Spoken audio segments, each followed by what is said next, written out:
We now have a group of 4 women who work together. First up is Jo Austin. It's Jo, yeah?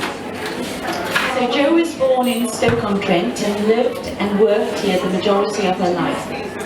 She has a master's degree in heritage and identity and will be talking about the impact of threats to identity on our physical and mental well-being.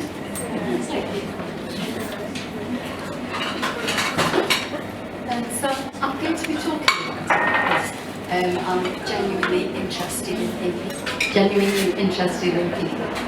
Okay, so the identity is a new subject, and there's a lot of research in it. At sort of postgraduate level, it's only been going for a few years. If I can first of all start by just describing what identity is. Our individual identity comes in a package of 3 parts. The first part is your uniqueness. So it might be your individual birthmarks, your DNA, your fingerprints. That's the first part of the package. So nobody else has got that apart from you. The second is what you share with other people that is fixed. So that is, when you're born with certain things. You're perhaps born in a particular class. In Stoke-on-Trent it's predominantly working class, some working class.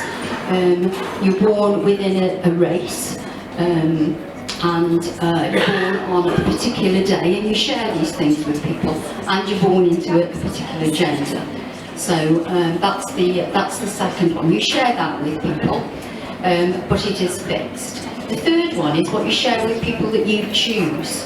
It might be you might choose your religion. You might choose your identity by your activities. So if you're an artist, you might choose to train in a particular field, or you might, for example, choose to be part of Parent Teachers Association at school. It's the groupings that you choose to be in. And each of these groupings at different times can come under threat. Now, for an example, it might be if you go for a job and you find that the panel of people that are interviewing you are all men, and they decide that they're not going to employ a woman, that's a threat to your identity, your gender identity. For example, another threat to identity is when the pot bank's locally closed. All those people who've got very, very good skills and they've been working for years, their identity as a trained pot bank worker was threatened and taken away from them. Threats, for example, against the chosen, if, for example, say someone is homosexual, they have threats, or against religion. These are all things that directly affect us.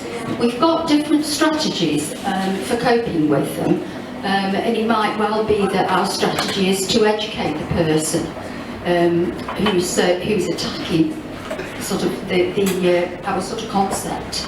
It might be tied away. So if you're homosexual, then you might just not declare at all. You might keep it hidden.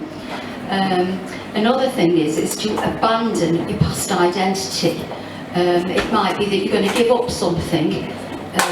So if you've no longer got the job as a trained pot bank worker, instead of trying to find something in that role, you'll turn your back on it and you'll go and retrain in a different area.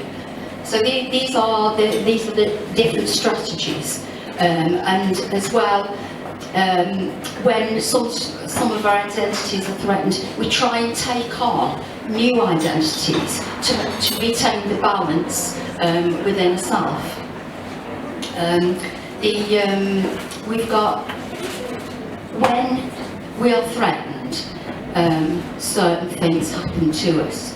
The immediate thing that happens is our security is threatened. We don't feel secure. We don't feel a stronger sense of belonging, and we feel threatened by society. And it causes anxiety. It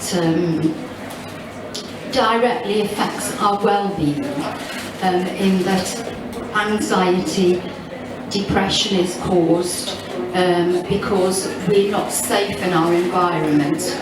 The particular one in this area is that we've had the skyline changed quite a lot. We used to have a lot of terraced houses, a lot of bottle kilns and churches, and if you grow up with that, you've got a very strong place attachment, and that's part of your security. If that's taken away, then part of you is missing, and that's what causes the anxiety. When you suffer stress, when your identity is threatened, what happens is the hormone cortisol raises your blood pressure levels, and long-term blood pressure levels cause physical health problems. If you've got a long-term chronic health problem, you've also got associated normally depression sort of ensues, and other different mental health conditions. So as a direct result of your identity, which is in those package of 3, any way that you're threatened through how it affects you personally and how we deal with it can have a direct impact on health. And because there's so much change going on in our lives all the time, and globally as well, this is why it's such an important factor, because people's health is the most important thing. They need quality of life. So as I say, it's the idea of identity is very interesting for me. So thank you very much for listening.